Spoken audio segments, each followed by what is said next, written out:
আমাদের সবার উপরে নিশ্চয়ই কেউ আছেন যিনি আমাদের জীবন পরিচালনা করছেন। তিনি যদি চান কোনো অসম্ভবকেও সম্ভব করতে পারেন। কেন বললাম কথাগুলো? ভিডিওটি শেষ অবধি দেখুন, নিশ্চয়ই বুঝতে পারবেন। নমস্কার, কেমন আছেন সবাই? রিমার এক পলক জীবনের আবারও একটি ছোট্ট গল্পে আপনাদেরকে অনেক স্বাগত জানাই। ছোটবেলা থেকেই পুজো পার্বণ, নিয়ম নিষ্ঠা, আচার অনুষ্ঠান এগুলোর প্রতি আমার ভীষণ ভালো লাগা। যেহেতু ছোটবেলার বেশিরভাগ সময়টাই ঠাম্মা দিদা এনাদের সান্নিধ্যে বড় হয়েছি, তাই বলতে পারেন এই ভালো লাগাগুলোর পিছনে ওনাদের দানই সব থেকে বেশি। বয়স যত বেড়েছে এই ভালো লাগাগুলোকে বাস্তবায়িত করার ইচ্ছাও তত বেড়েছে। যদিও আমি খুব একটা প্রাচীনকালের মানুষ নই, তবুও আমার পরবর্তী জেনারেশন যাদের দেখেছি তাদের মধ্যে পুজো, আচার, নিয়ম নিষ্ঠা এগুলোর প্রতি আগ্রহ বড়ই কম। তবে সত্যি বলতে কি, আমার সবসময় মনে হয় বাচ্চাদের মধ্যে তখনই ভালো অভ্যাস তৈরি হবে যদি তাদেরকে সেই অভ্যাসগুলো শেখানো হয়। আসলে সেই শিক্ষা আমরাই তাদের দিতে পারি না। ভগবানের প্রতি ভক্তি শ্রদ্ধা বা কিছুটা নিয়ম নিষ্ঠা মেনে তাদের আরাধনা করলে তথাকথিত সভ্য সমাজ থেকে যে আমরা বঞ্চিত হব এমন ভাবার কিন্তু কোনো কারণ নেই। জানি অনেকেই আমার এই কথাগুলো শুনে মনে করবেন আমি বোধহয় খুবই প্রাচীনকালের মানুষ, কিন্তু বিশ্বাস করুন আমার তাতে বিন্দু মাত্র কিছু যায় আসে না। কারণ আমি মনে করি আমার মতো মানসিকতার মানুষও আজকের দিনে প্রয়োজন।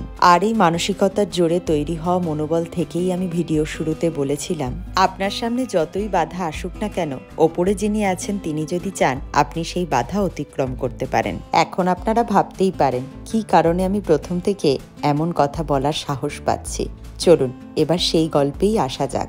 আপনারা এই মুহূর্তে যে ভিডিওটি দেখছেন এটি শ্রাবণ মাসের শেষ সোমবারের ভিডিও। আপনাদের মধ্যে যারা আমার নিয়মিত দর্শক তারা মোটামুটি জানেন সেই সময় আমার শ্বশুরবাড়ির খুব কাছের একজন মানুষ আমাদের ছেড়ে চলে যান, যার কারণে আমরা তখন অশৌচ পালন করছিলাম। যেহেতু খুব ছোটবেলা থেকে আমি মহাদেবের আরাধনা করি তাই মনটা বেশ খারাপ ছিল। আসলে আমি মনে মনে ভেবেছিলাম এই বছর হয়তো আর তার আরাধনা করা সম্ভব হবে না আমার পক্ষে। অশৌচের সময়কাল পেরিয়ে যাওয়ার পর হাতে মাত্র এই একটাই সোমবার ছিল। মনে মনে ভাবছিলাম এই দিনও বোধহয় কোনো না কোনো বাধা আসবে। তবে বিশ্বাস করুন আমার অদম্য ইচ্ছা আর ভগবানের সাহচর্যে আমার কাছে আর কোনো বাধাই আসেনি। তাই পুজোর দিন সকাল সকাল ঘুম থেকে উঠে ঘরদোর পরিষ্কার করে স্নান সেরে চলে গেছিলাম ভগবানের ভোগ রান্না করতে। আজকে ভোগের আয়োজনে ছিল লুচি, আলু কুমড়োর তরকারি আর সুজি। তবে এর মধ্যে লুচি আর সুজিটা আমার বানানো আর আলু কুমড়োর তরকারিটা আমার হাজবেন্ডের বানানো।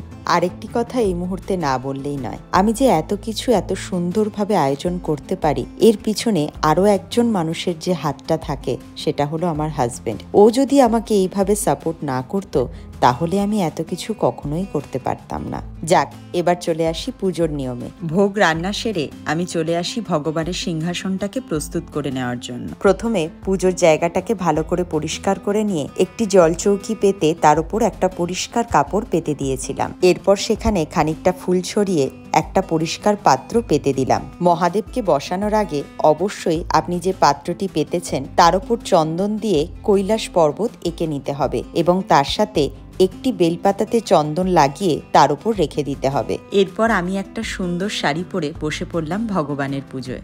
প্রথমে তাকে পঞ্চামৃত মানে দুধ, দই, ঘি, মধু এবং শর্করা দিয়ে অভিষেক করে নিলাম। এক্ষেত্রে অবশ্যই মনে রাখবেন প্রত্যেকটি উপকরণ দিয়ে তাকে অভিষেক করার পরে পরেই একবার করে গঙ্গা জল দিয়ে তাকে স্নান করিয়ে নিতে হবে। আমার পরে একই নিয়ম মেনে আমার হাজবেন্ডও ভগবানের আরাধনা করে নিলেন।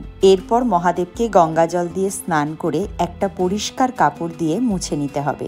এরপর যে পাত্রটিতে মহাদেব বসবেন সেই পাত্রটিকে পরিষ্কার করে নিয়ে চন্দন সহযোগে একটি বেলপাতা তার উপর রেখে দিতে হবে। এরপর তার শৃঙ্গার করে নিলাম। প্রথমে চন্দনের ফোঁটা, তারপর একটি রুদ্রাক্ষের মালা পরিয়ে দিলাম। এরপর তার পছন্দের আকন্দের মালা তাকে পরিয়ে দিলাম এবং একে একে অর্পণ করলাম ধুতরা ফুল, ফল এবং একটি আপেল। এবং সবশেষে তার পছন্দের গাঁজা তাকে নিবেদন করে প্রণাম সেরে নিলাম। আমার মতো করে একইভাবেই আমার হাজবেন্ড ভগবানের পুজো সেরে নিল। ও আমার মতো করে পুজো করতে ভীষণ ভালোবাসে। আমি সত্যি ভাগ্যবতী এমন একটি মানুষকে আমার জীবন সঙ্গী হিসেবে পেয়ে। চলুন এবার মহাদেবের আরতিটা সেরে নেওয়া যাক।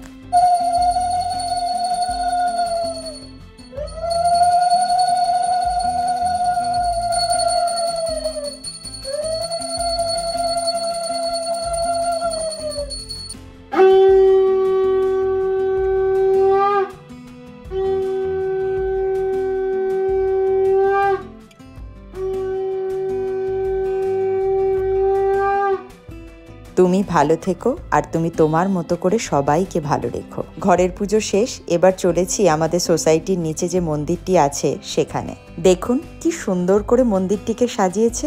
চলুন আস্তে আস্তে ভিতরে যাওয়া যাক। এই হলো মন্দিরটি। আপনারা যারা আমার নিয়মিত দর্শক তারা মোটামুটি এই মন্দিরটি সবাই দেখেছেন। আজকের ভিডিও এইটুকুই। সবাই খুব ভালো থাকবেন। ওম নমঃ শিবায়।